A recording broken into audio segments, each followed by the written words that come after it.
Hi, everyone. I'm Branden. I'm the owner of Seal Pro Painting in Central Florida and the host of the Off the Ladder podcast. We exist to help home service business owners learn so that they can lead well and ultimately live life off of the ladder.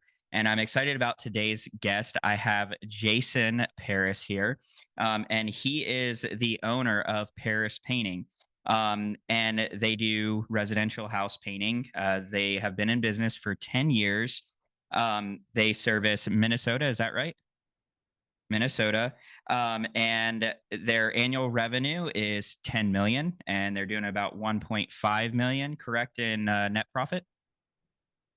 All right. Just want to make sure I read that properly. Here's a quick bio on Jason. He is an entrepreneurial force from Minnesota, the Silicon Valley of painting. He started with a student painting franchise in college, then grew his own successful painting business after graduating with an economics degree. His quick growth led him to found a holdings company with four of his best friends, where they now make investments in painting companies around the nation, as well as investing in multifamily real estate. His job title reads Synergy and Memes. And he serves as an active board member at Aleph and a volunteer board member at the PCA. Beyond business, he is interested in realizing human potential through ultra endurance races, founding family legacy by making family meetings cool again, and conquering the fear of mammon by building assets in the trades and volunteering at the PCA. Jason Paris embodies innovation, leadership, and commitment to making a positive impact. Shoo! What a Wow. introduction there. Shout out to Marco Sipilla from Coding Launch, who wrote that intro for me nine Nice. months ago when I was on one of his podcasts. And I said, please send me that transcript. And I'll just send that to everybody who asks. So that was the best intro Right. I've ever heard somebody write. Good stuff, man. Well, I love like let's just start out with your bio here and some of the things that you've been able to accomplish. What Give us a quick background. What was the franchise that you were a part of So it's when called you were in College college? Pro Painters. Uh, Okay. it's debatable, like technically, if it was a franchise or not. They did do FSTDs, so in a way it was, but it wasn't the kind of thing where you would technically buy in nor sell those Sure. units as you grew them. You're more of a call like a general manager tied into the P&L, strictly tied into the P&L uh, without equity gain. Sure. Okay. Awesome. But yeah, College Uh, Pro Painters, I think they were the largest painting company in North America in the 90s, maybe early 2000s. They no longer operate in the US. I think they're just as a window cleaning operation in Canada, owned by First Service Residential. mhm. So I think it was largely a talent pool for them and their other franchisor holdings. But I think eventually the liability line item just got too big for them to have college kids on ladders all summer. You can start to Sure. buy Sure. talent after you've been successful for 3, 4 decades too. Yeah, the guy that I used to work for and like where I got my start in the painting industry, which was through sales, he actually was a part of a franchise starting out called University Painters, and Sure. they were in the Northeast, I guess. I don't know too much about that franchise, but that's what he was a part of originally, and that's how he got his start in the industry. So I guess that was quite a popular thing back in the '90s. Yeah, and it was a Because very it's kind of a thing that happened for a period of time. I'm sure there's a handful of outfits still operating, none of them at right, scale. sure, That university painters, student painters, textbook painters, blah blah blah. yeah. College Pro is kind of the big dog in the industry, and it was a great way to introduce business level talent into this trade. Yeah. And that is, I think, we can get into philosophies and how the industry professionalizes. But driving top quality talent into this industry has moved the needle more than anything ever has. And that was there to a lot of kids were introduced to it in college, and then they came back to Mhm. it, and that's had a big impact, whether it's through programs or in every major market. Big players oftentimes have that background. Right. I know for myself, I love being in the painting industry. I mean, I kind of like stumbled into it. Before I got into the painting industry, I had every intention of working in full time ministry. I worked in full time ministry for 6 years. And then just kind of found my way into the painting world, and I love it. I mean, it's great. Um, so you mentioned a couple things that I wanted to talk in here before we go too deep into the painting stuff. You you mentioned ultra endurance races, so I wanted to chat about that really quick, and your founding family legacy, by making family meetings cool again. I love that. I've thought about that a lot. I'm like, so many people dedicate so much time to having like these organized meetings for their business and advancing business interests. But it's like, and then we get home and we put family on the back burner, right? It's like, Right. well, where's your meetings with your family Or a to lack of just a discuss? lack of intentionality. I think people Yeah, would say, yeah, I put family first, all those things, but then, yeah, what is your time, money? Is it being spent flippantly or intentionally? And it's not just yeah. a volume thing. Oftentimes it's a focus thing. So obviously the business is a big thing for you, but talk about that for a second. What does that intentionality look like for you? What do you do to make that an intentional effort for your family? Yeah. Is it like a specific schedule that you have in place, specific things that you go over with your family? So I'd say on the personal side, it all kind of stems from passions, right? So I have personal passions, passions for my family, and passions on how I want to impact the world, right? Personal side, realizing human potential. Family side, founding family legacy, which is made into the bio, and then the world, conquering the fear of mammon. Founding family legacy, right? That would fall into how I treat my spouse, my progeny, and my estate. Family meetings are one tactic to achieve that objective, right? The objective in each one of those categorical areas. And so a family meeting rhythm for us, it's something I started in 2020. So I came out of I do a silent retreat every year in December, came out of that in 2019 saying, wow, I feel a little bit convicted that, I think everyone would say I'm a family man and my kids would say, dad's great. My wife would say, engaged husband, but I feel convicted that we should start doing weekly family meetings and be Hmm. intentional. So that's the reason that we started. We've been consistent. So we're somewhere in the 200s for weekly family meetings. And it comes down to it's a weekly rhythm that we set aside, kind of like in your business. We do life together day to day, but there Hmm. are a lot of things that just don't come up organically. Right. So we have Right. a time set apart to talk about things that this is when you talk about them. Right? And part of it is just establishing a rhythm to be an example for your kids and say, this is what families do. We talk about these sorts of things. We set time aside each week to connect, have intentional communication, have open and frequent communication, and help all the members of the family realize their potential. That's our purpose statement. But there's a template I've thrown out on different social media posts, high level. We start out with our purpose statement. So that's how I kick off the meeting. I say, all Hmm. right, time to start a family meeting. We have these family meetings. So we have open and frequent communication, and we help all members of the family realize their potential. That's why we're having a family meeting. And we start out highs of the week. Peggy, what was your favorite part of last week? Right. So everybody does their favorite part of the week. Anything you realize you needed help with. So we say, what did you need help with this last week? And then we take a look back. Mom, what do we have? Or sorry, we take a look forward. Mom, what do we have on the calendar coming up this next week? Right. So, what are some Hmm. of the big rocks in the streams we want to talk about and ideate about?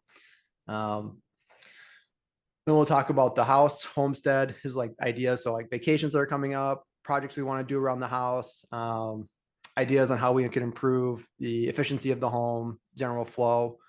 And we talk something about finances, and that's different depending on what week it is. So at the end of the quarter, we'll do a quarterly financial review. End of the month, we do kind of a monthly audit, how the finances turn out due to tracking to our budget. If it's in between those things, we just try and make up some kind of a topic that has some relevance. Like, hey, you guys, we're all out of honey, right? We just ran out of honey. Do you think we should go buy, one little thing of honey from Trader Joe's? Or should we go back to the farm and get a big jug of honey? This is going to Hmm. cost more up front, but it's going to cost less, per unit cost. And just trying to explain some kind of a financial concept to the kids or get used to them hearing their parents talk about financial concepts. Yeah, that's Then great. we go into member development. So every member of the family has to basically give a report on their development for the last week. That could be a physical development, like, hey, I played a lot of soccer last week. It could be an intellectual development. Hey, I learned about Japan in school. It could be a Hmm. spiritual development. It could be anything, right? Skill development. After development, everyone gets to solicit a compliment from two people. And you can always pass, right? You're never going to force people to give, if there's a conflict between siblings, typically. Uh, Right. yeah, everyone can always pass. So we do compliments. Hmm. And then the real kicker, well, there's two things we close with. We close with a silly photo or a family photo, right? To Right. memorialize the meeting, something you can look back on. And then it ends with dessert for all those who participated well in the meeting. And I've Nice. had kids not get dessert. It's not fun. I've had Hmm. kids get kicked out of meetings, right? And go to their room. They're not going to pay. This Sure. is like a good life skill. How do you participate in in a team meeting, right? In a family meeting. Yeah. But that dessert, I'd say there's plenty of nights where I come home on Friday and I'm like not excited about running another meeting. But my kids, they're like really excited to get ice cream. Hmm. So it's kind of a nice little life hack to architect discipline when it may not always come from within. Yeah. That's really cool. I mean, one of the things that I always say to like my wife, or I say to people that I'm talking to about business, or that may ask me questions about business or whatnot, I'll say, I don't want success at the expense of what means most to me, my faith, my family, those my values. And so it's like, okay, yes, I want to strive for success, consistently try to get better, but I also have to make time for what is most important in my life. So I love that you have this like design set up to ensure like that success in that personal side of your life. It's really inspiring, and that you have that structure to it. So super cool. I was really, as I was reading that, I was like, man, I really want to ask more about that. Um, so let's jump into the business side of things now. Um, you've obviously built a very successful business, and we want to try to help guys who are so far away from what you've achieved. Right? They're working in the field. They're just trying to figure out, okay, how do I change my mindset to go from working in the field, maybe with an employer, to get to the point where I don't have to be there every day. So what was your process from going from that place, if you ever were in the field, to being where you hired your first employees, or whether it's like subcontracting work out? What was that process like for you, and how would you encourage somebody looking to like make their first hires? Yeah, I have to remember exactly where I was in 2006 because I was a painter. I was a house painter. I was the laborer. And Yeah. so I know what it's like to get stung by bees, get sunburnt, have oil primer never come off, bats fly out at you when you take off the shutters, right? I'm familiar with all that. And I was up on a roof, and my boss had said like, "Hey, I'll pay you time and a half if you take care of this issue over the weekend." Right? Some other crew had screwed something up, and client was upset, and it was his birthday weekend, and he was like, "I'm gonna go to the cabin. I'd like to go to the cabin. Uh, I'm reliable, good. I'm good with clients, all those things." And so I was like, "I know Jason could solve this for me. I'll pay him time and a half for every hour he works over the weekend, so that Monday he can come back, and it's a nice deal." And I was up there working, and I was like, I'm actually, in my mind, it was always blue ocean. Like, I was always trying to pick up more hours whenever I was a grocery bagger in high school. And it was always a blue ocean of, if the more I work, the more I'll earn. Right. That was my Hmm. mindset, kind of blue ocean. There's always an expanse to go towards.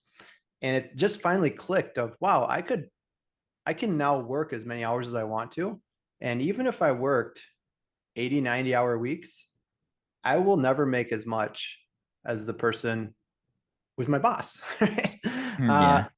Labor is not going to get me there, right? And I need to leverage the skill of management and leadership to make more money. like I just finally clicked, like I can't, by working more, I'm not going to make the most money. So Yeah. that was like a click of like, there's a limit to how much you can earn through an income. Yeah. You're an hourly laborer.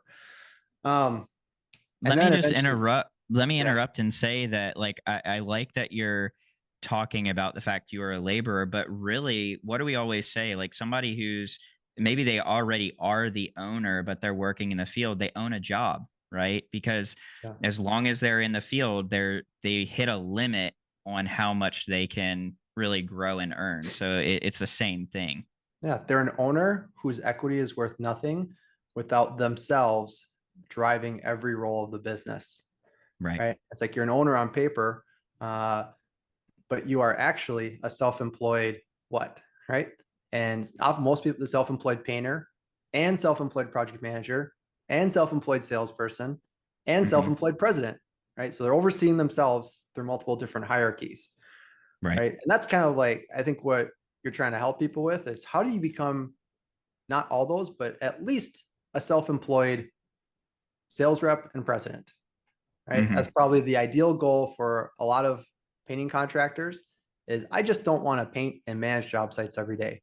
I want to go work as a sales rep and maybe even a president without much accountability in a company that I own, right? Right. And that's kind of, this is like maybe some philosophical friction here, but that's not a great thing.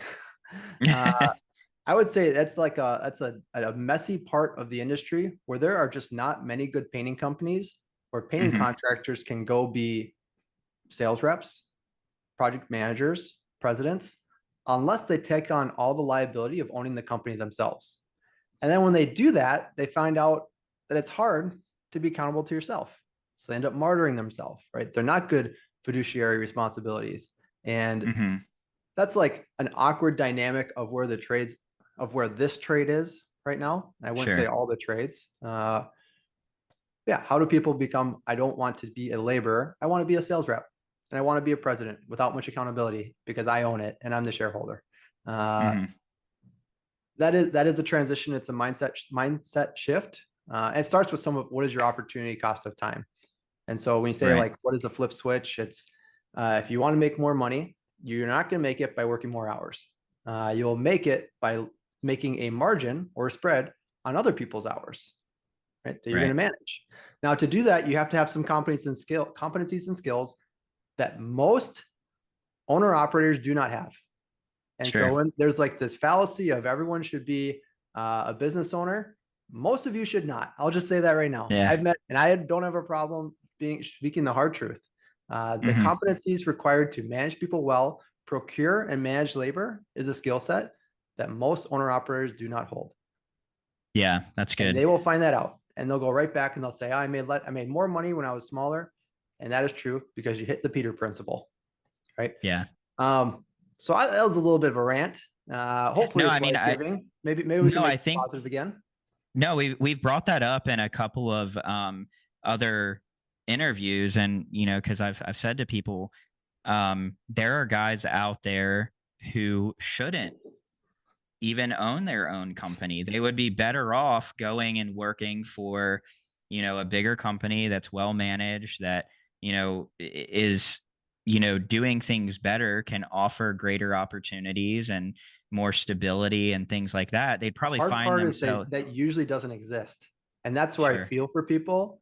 It's like Yeah. they have two things. They have a love for the craft Hmm. and quite a bit of domain expertise, as well as a competency of either managing job sites or selling jobs. And the Hmm. only way they can realize their potential with that love, domain expertise, and competency is by starting their own company. Because who would they Hmm. go work for? There just aren't many Yeah. well-run, competent painting companies that are true organizations.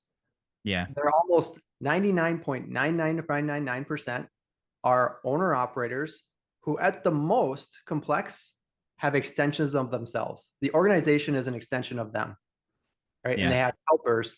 They don't have a true organization that stands apart and can stand on its own two legs. So that's Yeah. the hard part where I feel for people. It's like you have no business running a business. It's like, well, what else are they going to do? Go work for a Yeah. painting company?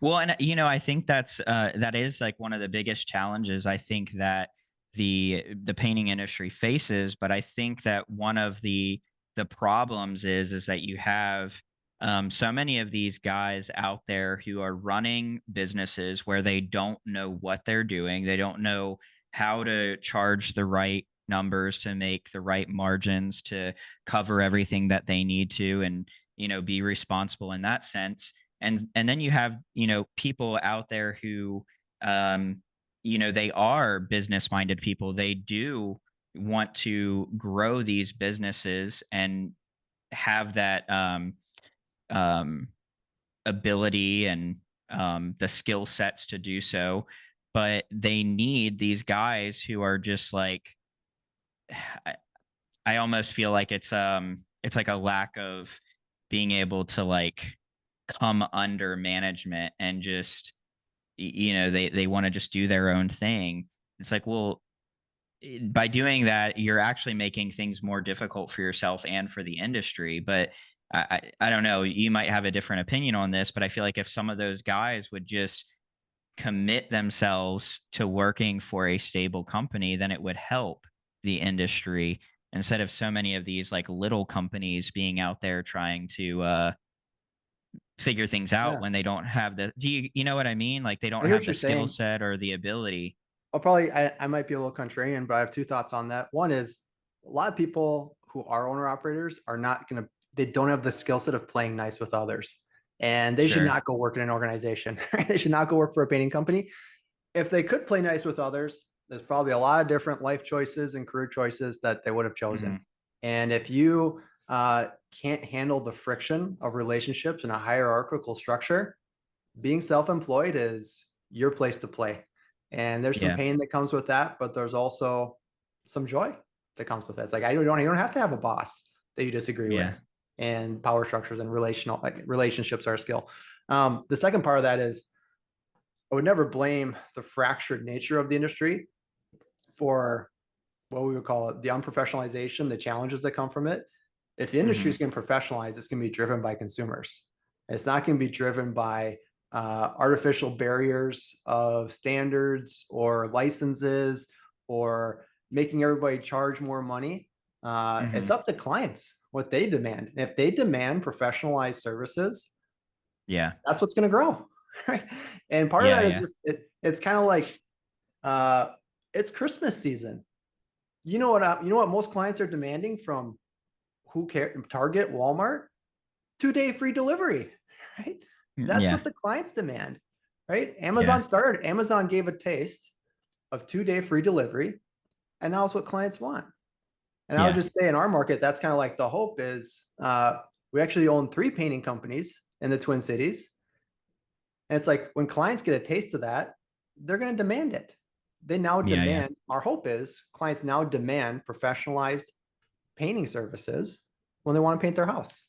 The ones that we Yeah. touch, right? And we touch so many per year. It's a big industry, and hopefully they talk to their friends. But if clients aren't going to demand it, the industry is never going to professionalize. And there's a reason why painting is slower than electrical, plumbing, and HVAC. And it's not because of the license. It's not just because of the license. A lot of it's Right. driven by client demand.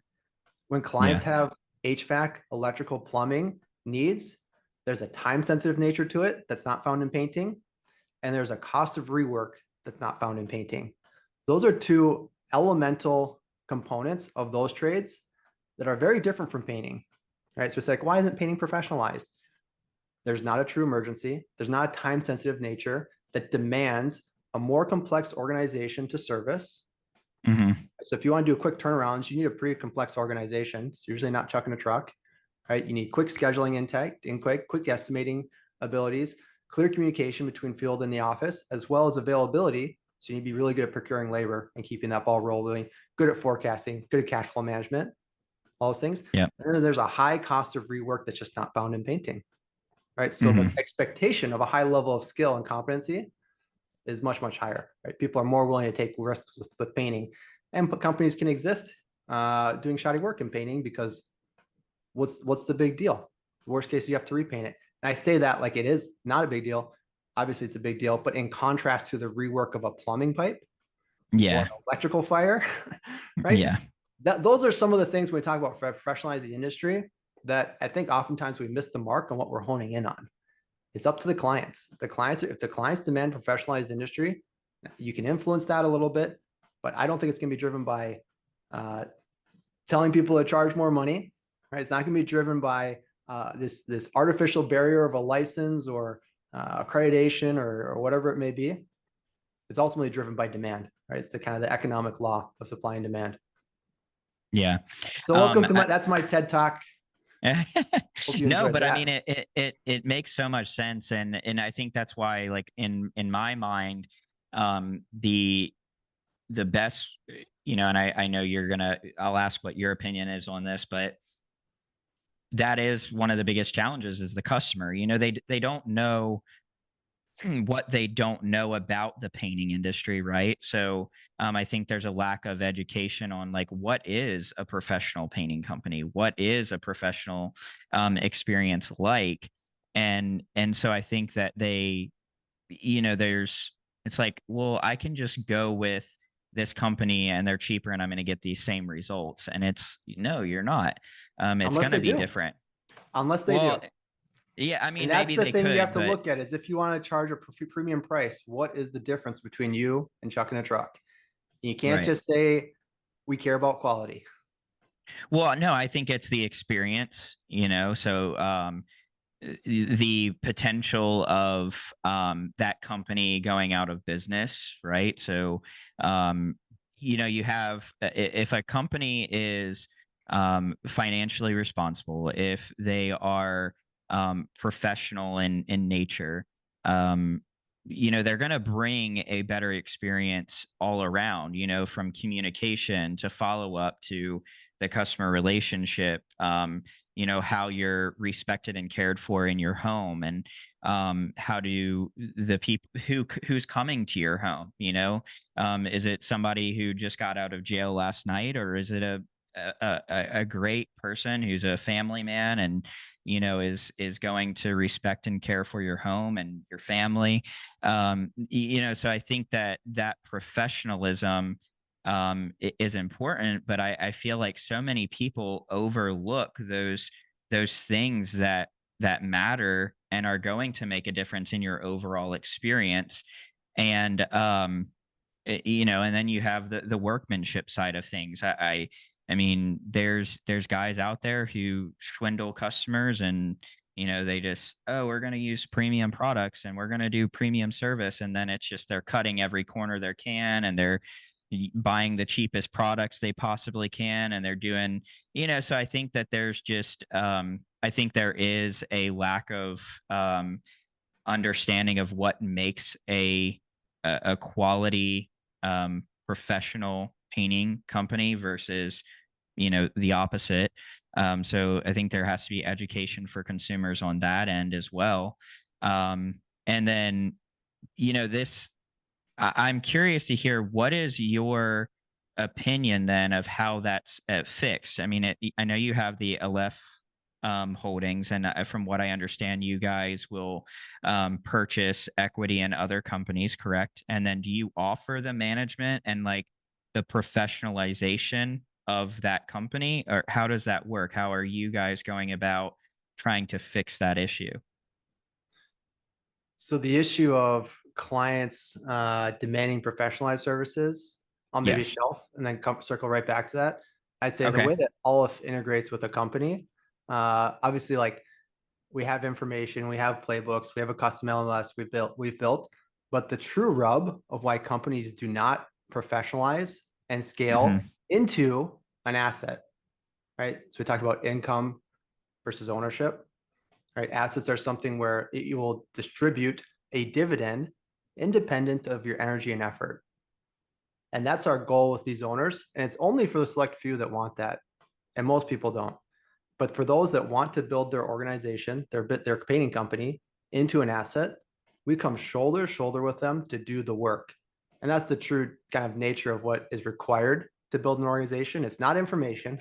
The internet has proven that wrong with the health of Americans, right? Uh, People are not out of shape because they lack information. I'll tell you that right Hmm. now. So Sure. information is not information is intellectual.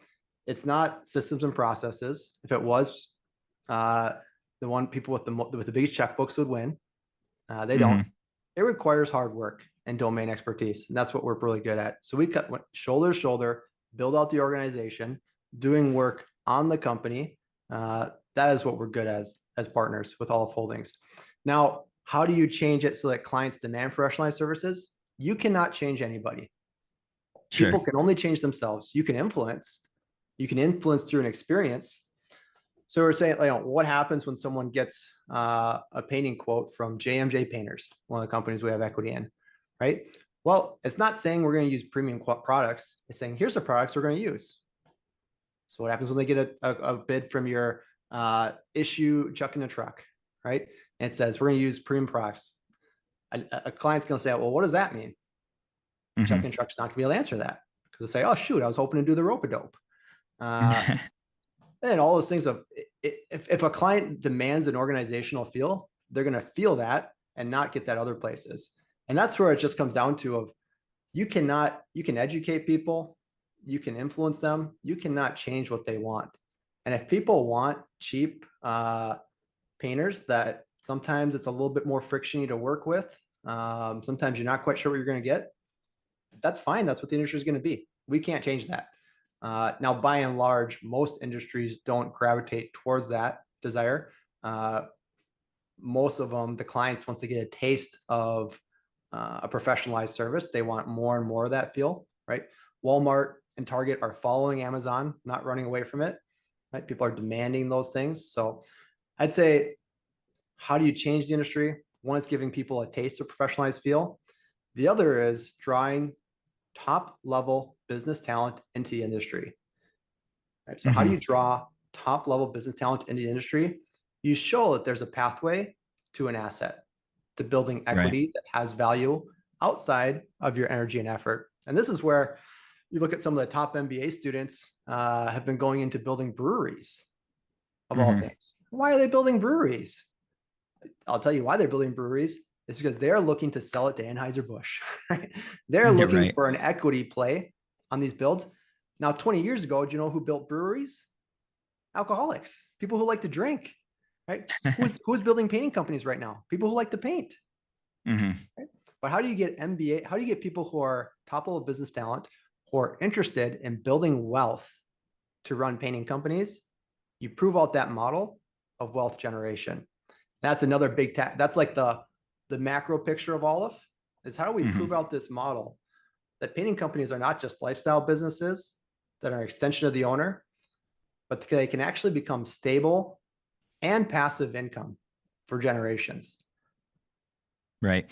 Let me ask you this. Do you think it's important, or do you think a strategy for improving the industry would be offering, and I know the PCA does this, but offering better training to, let's say, business owners who want to bring in employees and offer them a better experience, help to train them, better career development, enhancing their skills, and really, creating a place where some of these guys, like you said, like they can't find a great company to go work for. So I think like enhancing, you know, businesses would help with that, wouldn't you think? Because then it would decrease the amount of painters that are out there, right?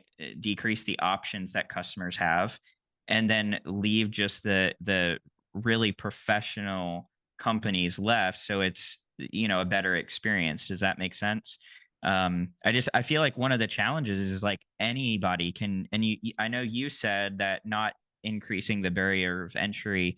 You can try and It increase the barrier. I just don't think that's You a don't worthy think that endeavor. it's a yeah. Well, I like I know here in Florida, like when I first came down to Florida, I met with a guy who had been in business for 25 plus years, had his own business down here, and he was like, "Good luck." He's like, if you, he's like, 9 out of 10 people you meet walking down the street are going to be painters. He's like, there's just painters everywhere. Like everybody comes from the Northeast of Florida to be a painter, and it's like low barrier to entry. There's no licenses or anything like that. Just anybody can come here and become a painter and say they're a painter. So my thought process is if you, you know, get to the point where some of these guys who go out and try to start their own thing can find quality companies to work for and build very stable careers, wouldn't that help the industry to improve, um, and kind of level it up? I think it helps. I think it's an incremental help, though. I think if there will always be a giant sea of people who are going to be the chuck in the trucks, and it's Yeah, not a bad, it's not a judgmental thing. It's just it's a reality of it, right? yeah, And that is not you're not going to stop that by having companies where people can go work, right? You hmm, might help it incrementally, but I think it's there will always be a market for people who want to eat out of food trucks. I right, like eating out of food trucks too. I love it. There's right, also times when I have my 5 kids with me and I want to go to Chick-fil-A and play in the play place, right? right, I don't want to go to a food truck.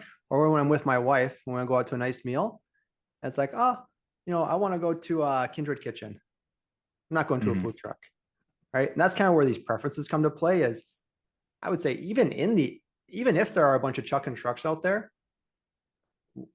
if the clients demand chuck and trucks, there's always going to be the market will grow for that. hmm, The industry will unprofessionalize. If it's what the clients want. If clients want to pay a lower price to get that experience and they're willing to tolerate that experience, that is what will happen to the industry. You're not going to stop it, right? Because right, supply will meet demand, hmm, right? So it's ultimately going to be driven by clients' expectations and requests, right? And right, that's when you say about education, part of it is the education of choice and the hmm, education of options. yeah, Right? If you're a homeowner, you kind of don't have that many options or choices if you want to find a professionalized painting contractor in your metro area, especially if you want to find one that can hit your timeline. yeah. Right? Well, So you just so don't have it. And so that is where you are right. I don't want to say you're wrong.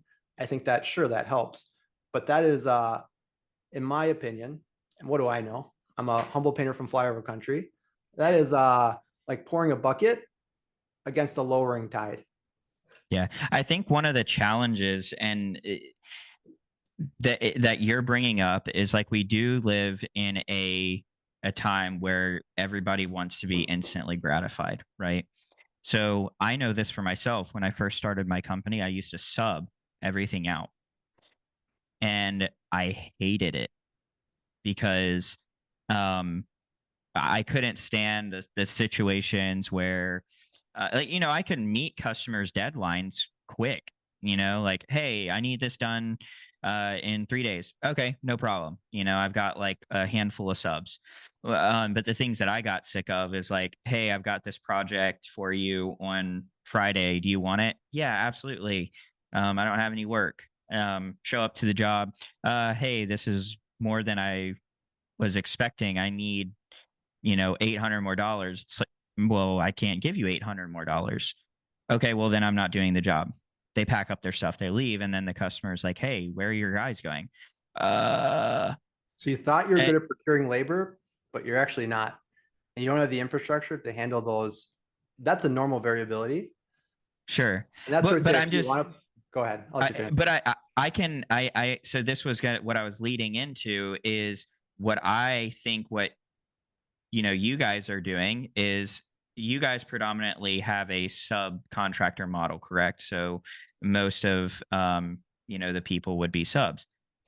The the challenge that I have with that is the this is a personal thing for me, okay?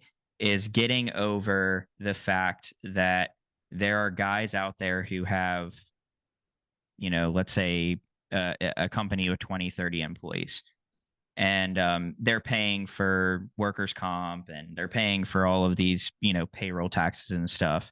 How do you build a business to a size where you can meet customer demand quickly? You can make sure that the quality and everything is there with a subcontractor model, um, and and make sure that you're delivering that consistently and with that the culture that you want, the customer service and all of that at scale. Um, and maybe there's something that I, completely have off on, thinking about how that whole subcontractor model would work. But I just feel like at scale, the customer ends up getting the short end of the stick in Interesting. some Yeah. situations. In some or at scale. Huh? In some situations or at scale. I'm saying like at scale, right? So like let's say because I think that no matter um what level you get to, right? Of training employees or subcontractors, you're going to have issues, right? And they're going to come up.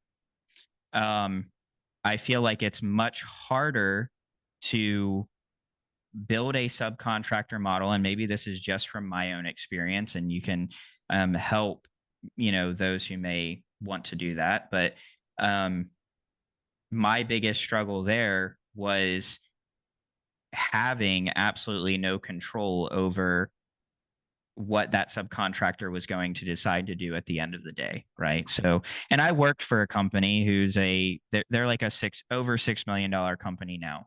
um and they were a When you say you strictly don't have sub. control over what they do, have you, it's kind of like, so I would say like, I'm following what you're saying because I think it's a common thread of thought uh, for some painting contractors.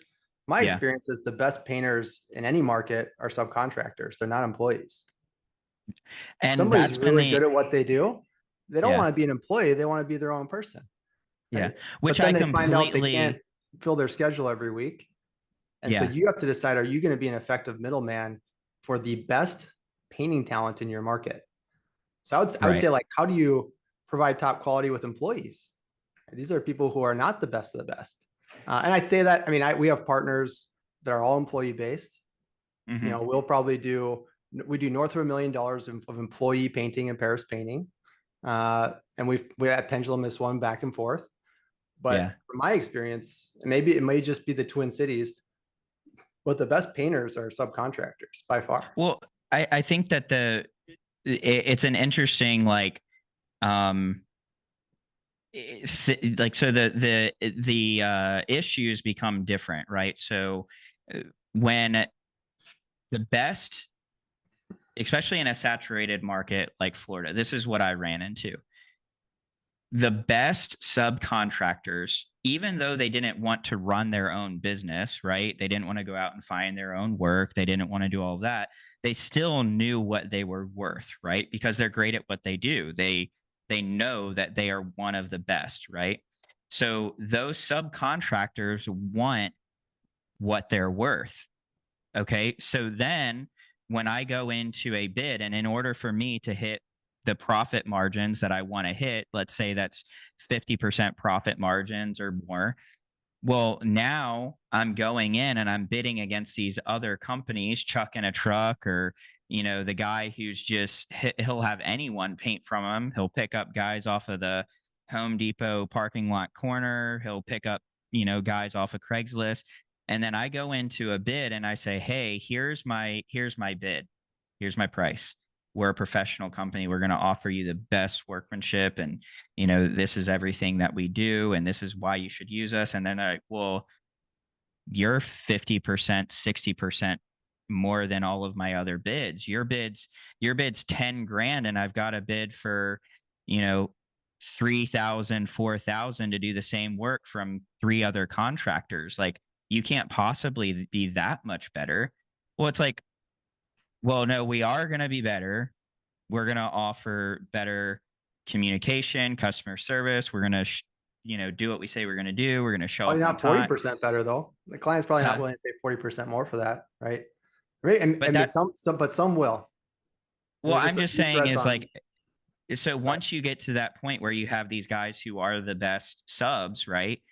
And, like I have very high standards for like how somebody's going to show up to one of my customers' house. Like, I want them to look professional, dress professional, uh, talk professionally, all of those things across the board. And so that was one of the biggest challenges for me. So I'm not asking you this to It's like hard. It is to hard. like punch a hole in what you're saying, but I'm more so pushing back and saying like, well, how does Yeah. that fix those issues, right? How does Because business, yeah, how does this business work? There's one thing I just want to touch on quick, which is, sure, I sure. mean, it's been 4 or 5 years since I've done a bid, but when I used to do bids, people would say, yeah, I have a number. You're like, 2 grand more than me. I'm like, oh, that's interesting. Like, if you want the lowest price, you should probably go with the number that's the lowest. Sure. If you want the low price, usually the low number will fit you for that. Right, right, If you, that's just, it's like, and the client doesn't really know what to say. They're like, well, I don't just want the lowest price. Oh, right. then okay, then what do you want? Hmm. There's a million different sales tactics, but yeah, pricing is always like the lowest number is the lowest price. I don't know what to tell you. It's kind of that's what they Yeah. want. Uh, so you said like these people that are really good painters, they know their worth. So the question is, where are they painting? You're telling me that Right. you can't sell work for them. So how are they busy enough to know their worth? And that's where you have Hmm. to say, like, if they can get work on their own and stay busy, what is your value as a middleman? You've Hmm. been cut out. You don't have value. And the premium that you're trying to charge isn't being received by the market.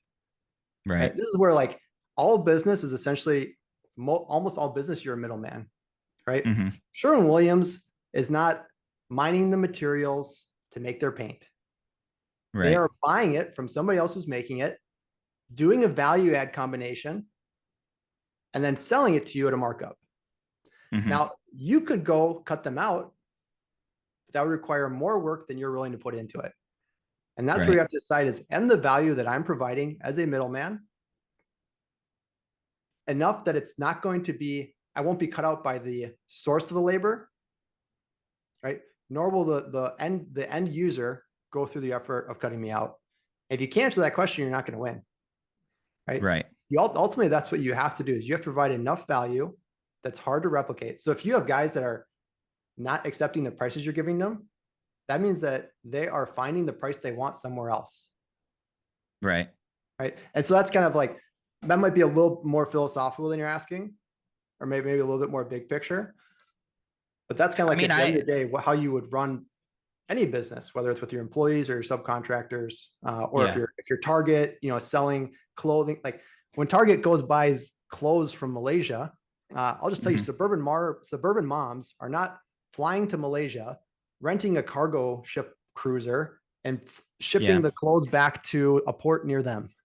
They're like, no, I'll pay Target to do all that work, and I'll drive Yeah. there on Saturday and pick up the clothes at an Hmm. 80% markup.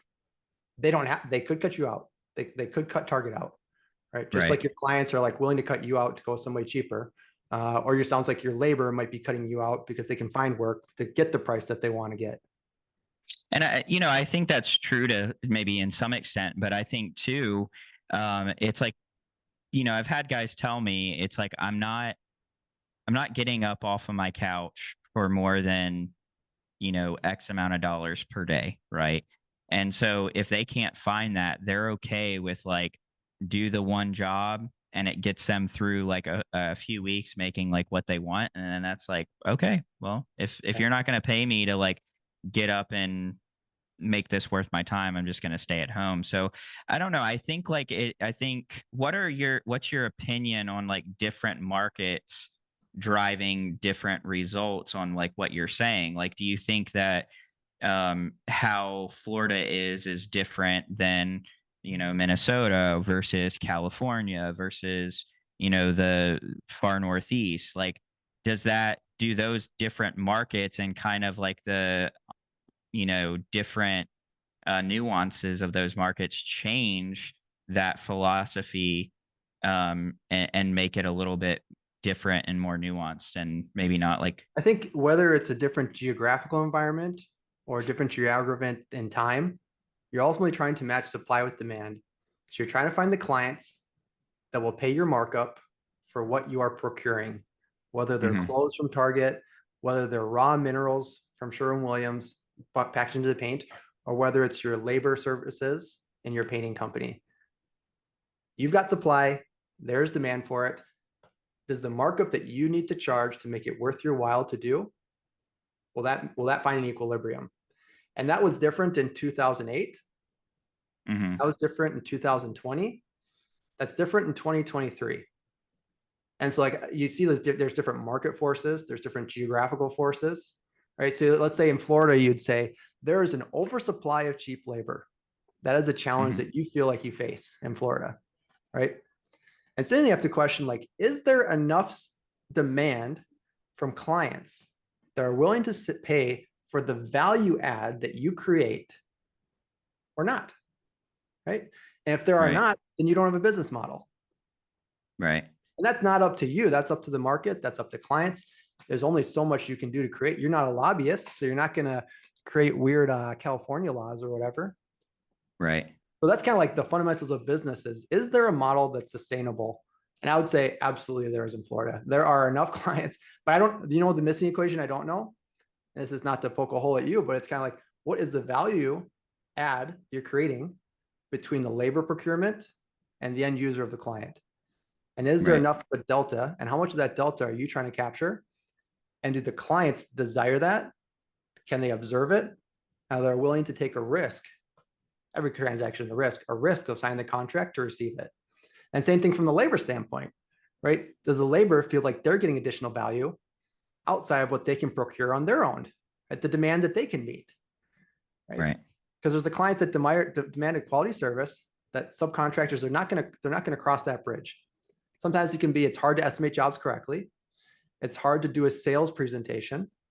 It's hard to be organized communication and follow up. It's hard to present yourself well. It's hard to manage the logistics of showing up to the job site, getting the color scheduled. It's hard to manage cash flow. It's hard to handle conflict.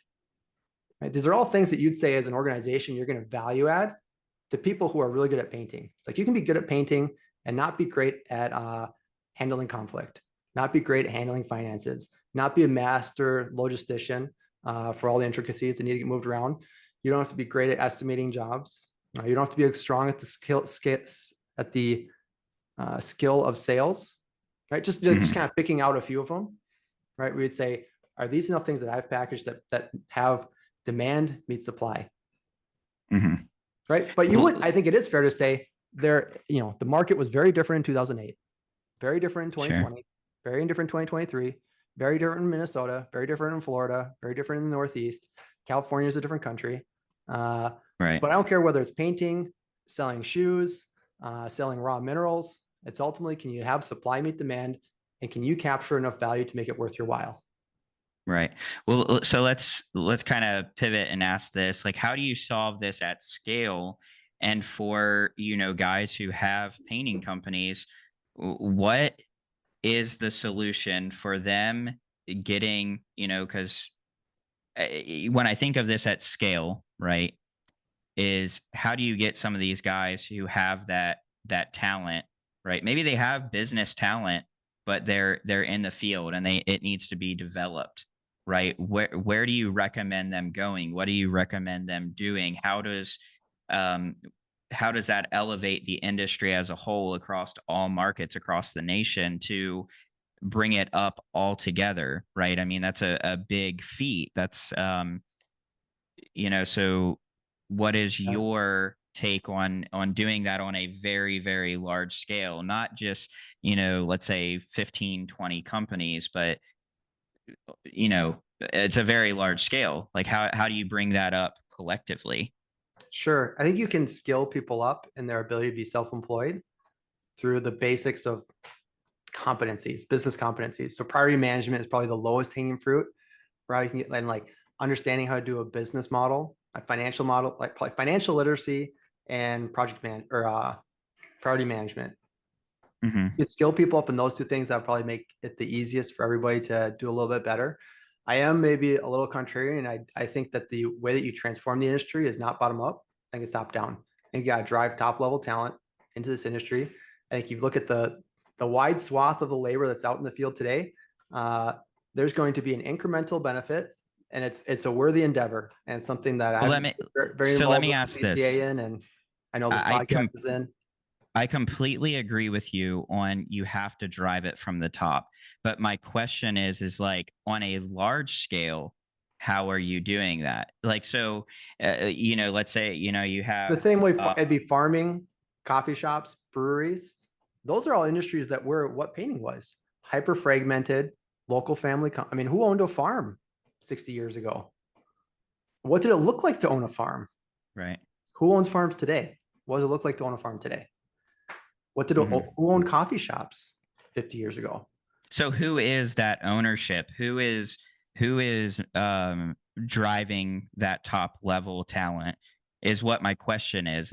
So I'm ultimately trying to get at, Capital. like, Yeah. so do you think that what drives that is people who are, let's just take Florida for example. You have South Florida, and you could probably divide that up into, like, let's say, three zones, if you will. And then you have Central Florida. You could do Yeah. East Central, Middle Central, the West Coast, and then you have North Florida, Jacksonville, the Panhandle.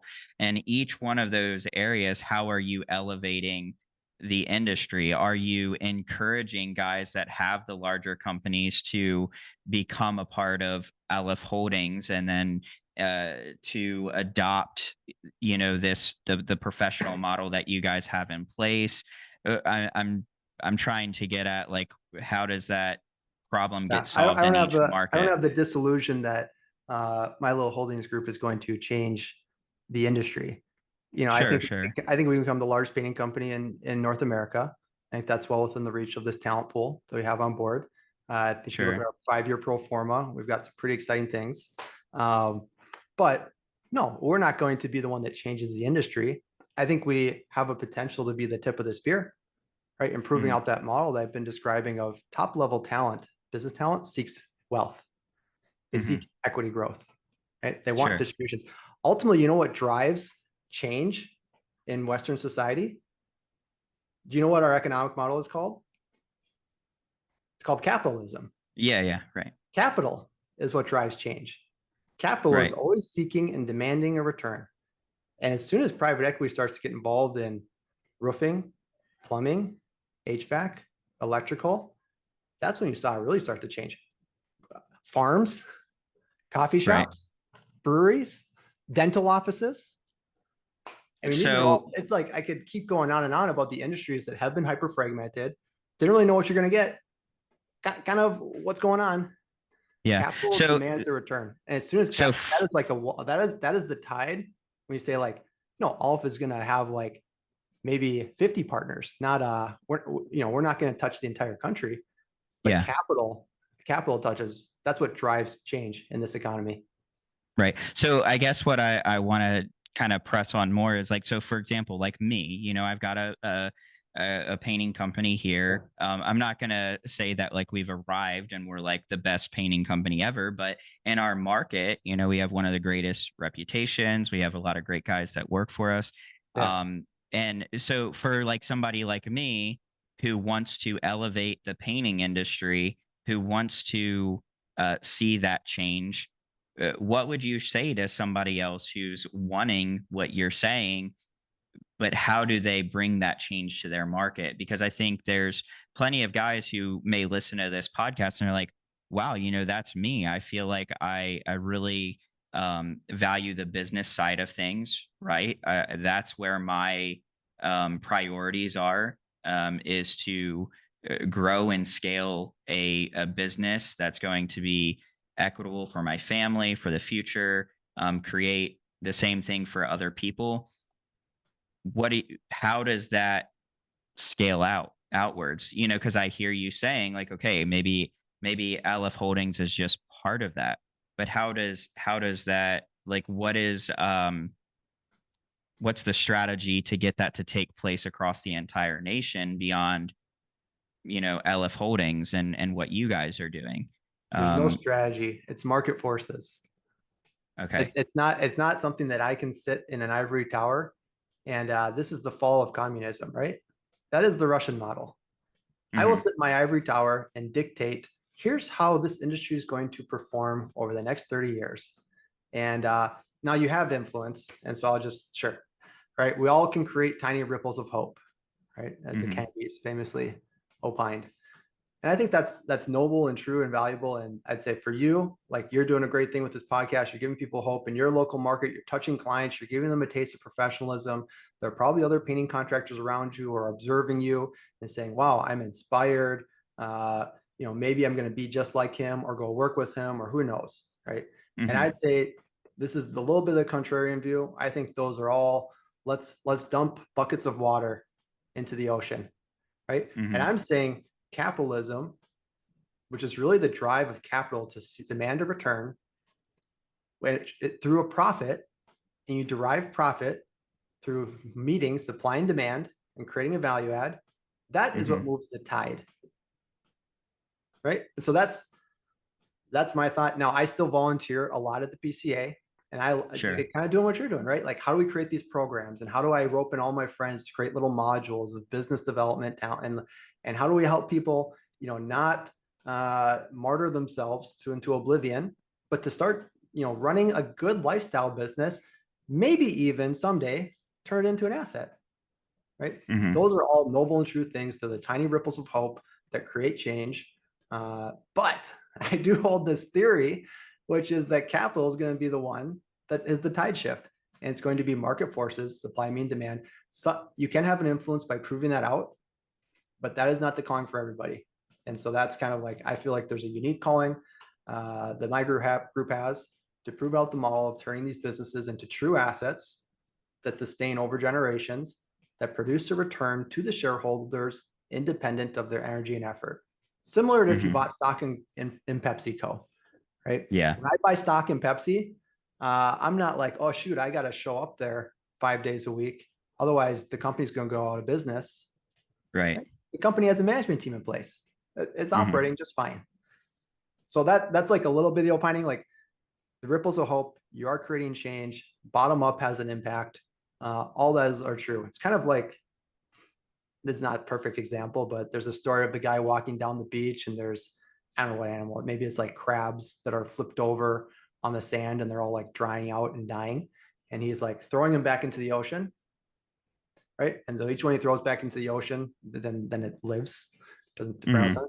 Someone's like, "What are you doing? This ocean is full of dying sand crabs from this tsunami." I don't know what it is. You're not making a difference. And he picks one up. He says, "Makes a difference to this guy." Throws that one, Yeah. right? So there's nobleness in that. Let me, are you guys offering, like, if, I like what you're saying, right? And I think that it can make a big difference for the industry. Are you guys offering any type of,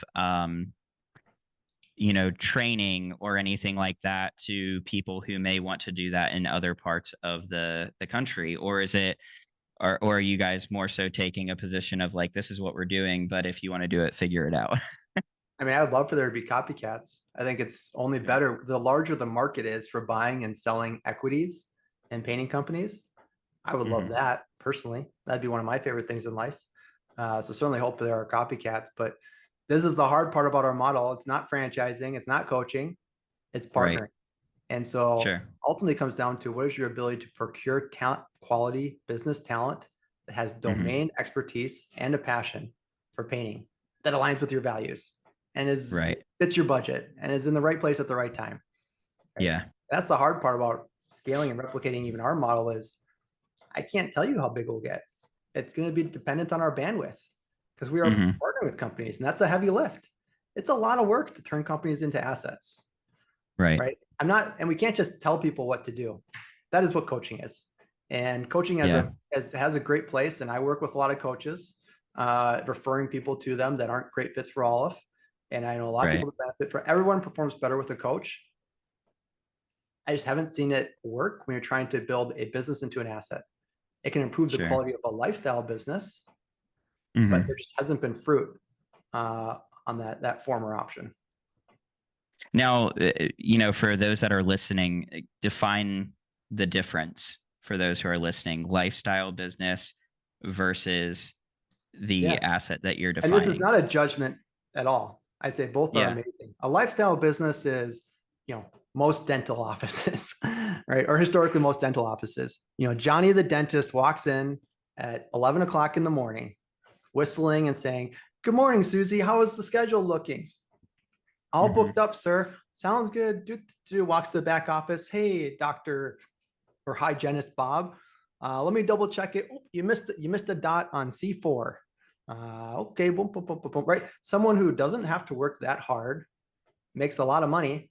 That's a great lifestyle business. It's not an Hmm. asset, right? And because they have equity, they're delivering a return to themselves, but it is dependent on their energy and effort.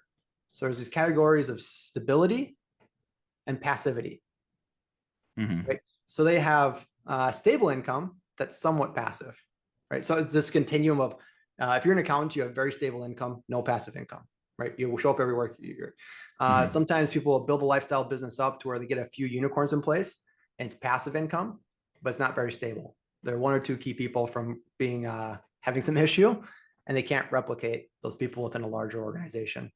But lifestyle business ultimately, it's what most people should shoot for, and it's Hmm. God bless America. It's the American dream. It's an amazing thing. You can take your cash, invest in real estate, do something else with it, build your wealth somewhere else. Uh, an asset is something that will produce a return to you independent of your energy and effort, right? There's nothing I do day to day, week to week, or month to month in Paris painting, right? And that's not for everybody, right? Some people say, Right. what else would I want to do with my time? I love Hmm. running my company. I love meeting my clients. I love working with my people, right? And so that's the fundamental difference. And it's kind of part of this experiment is, can you introduce people to this concept of asset minded businesses? Hmm. Most people think the apex of potential of what they could achieve is the most amazing lifestyle business. They don't know that there's Hmm. something that you could shoot for, which is building a sustainable asset. And that is an option. And it's a personal preference and it's a choice. And it's not for everybody. It's not for most people. Right. So what you're doing essentially, building the asset that you are, is you're providing the capital, the stability, the infrastructure for a smaller business, right? And helping them to succeed, and it's a partnership. And then the And there's not, these aren't very capital intensive businesses. So I'd say that's not a huge part of it. We do purchase right, the equity that we take, equity right, position that we take in the company. Uh, but that's because that's the right thing to do, right? If you're going to take yeah, equity in a company, it needs to be purchased. yeah, Um, the real value is coming. We are really good at developing businesses. And what are yeah, these businesses ultimately? Right? What is a painting company? It's not a giant building. It's not. If we were building lumber mills, we'd have hmm, maybe great vendor relationships and IP, and it would be more capital intensive. And we know how to lay out these warehouses for maximum efficiency. Painting companies, it's ultimately an organization of people. So we're hmm, really good at laying the groundwork, right? The infrastructure required to recruit, develop, sustain people in different roles of management, right? yeah, We're typically starting these companies at like a $1 to $2 million. $3 hmm, million is the start line to begin professionalizing, sure, right? Until you hit 3 million, you're not really professionalizing your company. You're just, sure, you're an extension of yourself. hmm, Ultimately, you're an extension of the owner. And that's a beautiful thing. And there's right, nothing wrong with that. And I would say, God bless America. And it's awesome. But as an investor in a company, 3 million is really the start line to start professionalizing these things, right? And these are broad stroke statements of revenue based off average job sizes, which then you would say derive into the complexity of an organization required to execute on that business model. And so in hmm, some ways, the more large and complex an organization gets, the more stable it becomes. And that's why I'm saying these revenue marks are important. yeah, yeah, So then at 5 million, you start to become a little more stable, right? And now at 5 million, you get the choice to say, well, are we going to drive, to 10 and beyond? Or are we pretty happy at 5 and we've got some stability in place and we're going to start diversify, right? And that's hmm, some of the decisions that some of our partners are beginning to make of saying, what do you want to do, right? Do you want to continue to be the driver of this business? Do you want to get more passive? Would you like all holdings to become the primary operating partner and you become completely passive in it? These are the kind of decisions that people get to choose if they have that right. aligned vision of seeking an asset over a lifestyle business. Not a right or wrong. For me as an investor, there has to be that aligned vision though. Yeah, for sure. So, for those who may listen to this and are interested in what you guys offer, who do you think is best fit to partner with you guys, and who would you encourage to First of speak all, I'm with sure you? no one's listening because I've turned them all off and they said, this guy's a jerk. I don't want to listen. They probably stopped listening 20 minutes ago. But it kind of starts with, you have to have that desire to build your team, your business into an asset and not be a lifestyle business. And I Right. would say that's hard work and it's uncomfortable. It requires a lot of ego death as well. Hmm. And so most people, that kind of cuts them out right away, right? That's philosophical alignment number one. You should be in that Hmm. $1 to $2 million mark. And that's really about, do you have the revenue to start to afford the overhead that's required to stabilize this business, right? Below that, you're kind Right. of, there's not much meat on the bone, right? Hmm. And there are always exceptions here and there, but I just say, as our holdings is maturing, those exceptions are becoming fewer and far between, right? Gotcha. From there's a long list of due diligence that we go through, that we advise people to go through with us. Hmm. We've got a whole cycle we go through. If we're going to invest in somebody, we want them to come visit us, do their due diligence on our full team. But that's kind of philosophical alignment. Number one, are you interested in building your company to an asset? Are you stepping outside the comfort zone of a lifestyle business? Are you willing to take on a partner in that endeavor?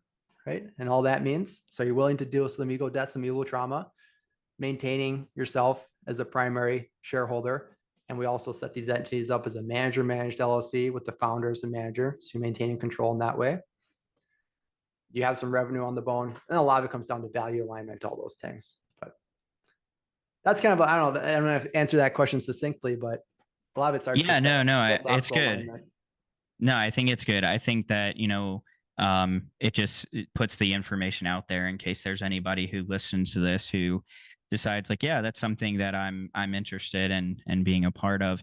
And I think that you've brought a lot of value in expanding the possibilities of what we can do in the painting industry, right? And um I think that these are conversations that need to be had more often, just across the board. Just getting the painting industry to level up in business in general. Being able to have these difficult conversations to say like, hey, you know what? Like maybe I shouldn't have my own painting company, and have those difficult realities of confronting the lack of professionalism in the industry.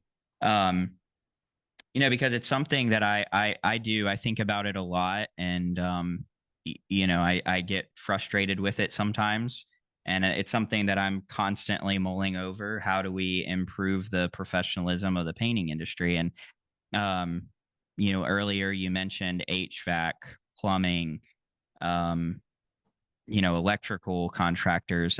When I look at them, and I know there's some differences as far as demand, and emergency situations of like we have to have this now, and painting's just not that way in most situations. But I feel like they have a level of professionalism in those industries, and they're able to attain like a certain level of professionalism and even interest from private equity that the painting industry hasn't developed. And um so it's something that I'm interested in, like in talking more about, and diving into those conversations of how you really elevate it.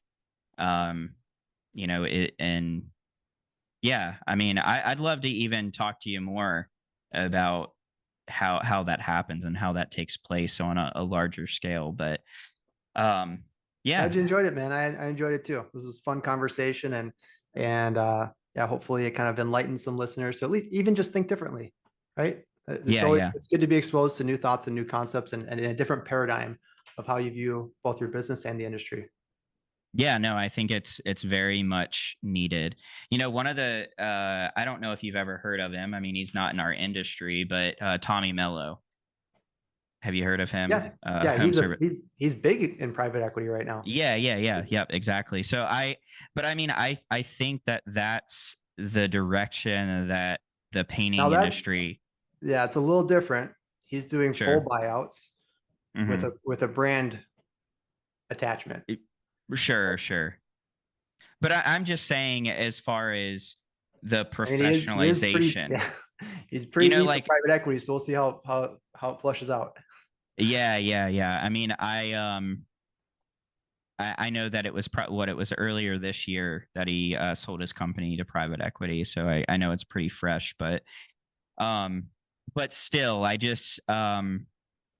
think that there's a lot that the painting industry can learn from, like somebody like Tommy. And because, I've listened to Tommy for years, and a lot of the things that he talked about with, like the garage door industry, it's like I feel like you run into some of the same things. And there's things that he said that I'm like, I totally agree with that. Like there's guys out there that just should not have a business. They should be working for somebody else, helping to level up the industry. Um, Training is a big thing. Like I love when Tommy talks about like how he really leveled up his training for his techs. And for me, I feel like that's something that's really lacking.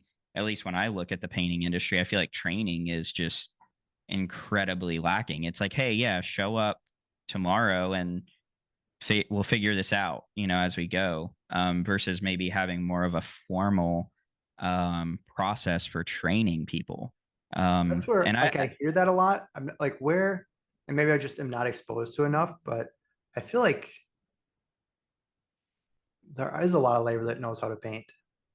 So I just don't well, run into that as I'm much. saying more. I run into a lot of people who are like, most people can paint, like with barely any experience. Most people can paint a room, right? Yeah, it's a little harder than um demo work or a little more skilled than demo work, but yeah. but I'm saying more of like the like to drive the industry to a standard of like quality finishing, high level finishing, and working in being able to go. You can't just take the same guys who are used to painting a $250,000 home, um, with like a certain level of, excuse me, skilled expertise, and put them in a $5 million home. There's a different level of skill set needed and a different demand there. And so my thought process is like, how do you offer training to level guys up to be able to, like, if they walk into a $5 million home, they know how to work on that level of a project. And I don't feel like that's there. I would love to see companies out there where they have a facility, a warehouse or something, where it's like, okay, well, before you ever go on the job, you're going to have like X amount of training, and you go through like different um different things to work on different skill sets. And um me personally, I haven't seen that. I've seen guys trying to do that and to bring that value to the industry, but I think just on a larger scale, I don't see that as like an expectation or a standard that's being set. Whereas I feel like if that was a standard being set, which I think what's going to drive that to a place where it can be a standard is having more capital, right? So that's like where it goes into But it like, has to solve a problem too. Capital is not going to drive into it unless it's solving an issue that well, I'm will, saying like when it's if solved, you derives a have, profit. well, I think if you have more capital, right, available to generate a facility, right, that offers training, and it's systematized, there's a process for it. There's, and guys can get trained in a systematic way, then that's going to drive the industry, the standards up, right? Do that on a larger scale, create a new standard for how training is done for people who paint. um, and you can elevate the industry, How is elevate that going those to return on the expectations. capital though? So Well, I think then you I can think I think we're similar. It's just well, I sometimes I think get worried. if you elevate the expectation of like, okay, well, these aren't just, not Is that just a problem right everybody. now? Right? Is this Well, solving an issue right now? I think what it does is it changes the expectations of the customer, right? So the expectation from the customer is, well, anybody can paint. Why am I going to spend? because they don't understand the difference between somebody who can paint your cabinets with a semi-gloss super paint and think that that's a good job versus somebody who's going to use an HVLP sprayer, who's going to make your cabinets look like they came out of a factory and be more durable and have a better finish. And so, yes, I think there's like it will elevate the expectation, like, to where customers are educated and say, well, how are your, I mean, maybe they wouldn't ask this. I think would have to be, it's a long game. It would take time, for customers to elevate their expectation. But it's like somebody who hires a Like, plumber. I don't uh, care who's making my shirts from Target. well, I think that, but think about this from the trade standpoint. If I'm going to hire a plumber, it's general knowledge that a plumber has to go through apprenticeship and have a license and has to be qualified to do that work, right? So if somebody walks into my home and says they're a plumber, and I say, okay, well, where's your license? Like, where do you work? And it's just like, there's a way to qualify whether that person is skilled or not. Like, what did you have to do to for that Maybe. skill set to be I mean, validated? I think we've all seen what public schools pump out, and I assume that apprenticeships, you could certainly check the boxes and have it not mean much. Yeah. That's what I'm saying. Like, the placement of a barrier is the result is whatever. Uh, we probably got a couple minutes to then wrap this up. Yeah, But I I have think 2 minutes. Yeah. we think the same. How I we kind of, solve it is maybe different. Yeah. yeah, and I'm thinking more pragmatically of like, if I'm investing, how am I getting a return on this? Right. Yeah. And that's ultimately like, we all work within this structure of capitalism. Capital ultimately drives market forces. And what is the supply and demand equation that's being solved through some of these? And there's a difference between like, here's a challenge that I feel and I'm frustrated by it. And here's a solution that I think could work. But then how does that business model Yeah, I work? mean, it's like, well, maybe what I think, what's important to me, and because I have like an emotional attachment to it, and Yeah. I think it's important. It Maybe would it's be a really great not idea to important. talk through at the bar. Like, Or the it's not bonfire. really, it's really not important to the customer, I think, is what you're Maybe. saying. And I'm just challenging you on it. And sometimes iron sharpens iron. But man, it sounds like this conversation should continue someday. Thanks for having me on the Yeah, show. Appreciate it. yeah, absolutely. I thank you for your time, and we'll definitely connect again at another point. And I hope that those who watch this get some value from it. Absolutely. Don't send me too much hate mail. No, no, I won't, man. It was good. No, your guests or the listeners send me hate mail. Sure, sure.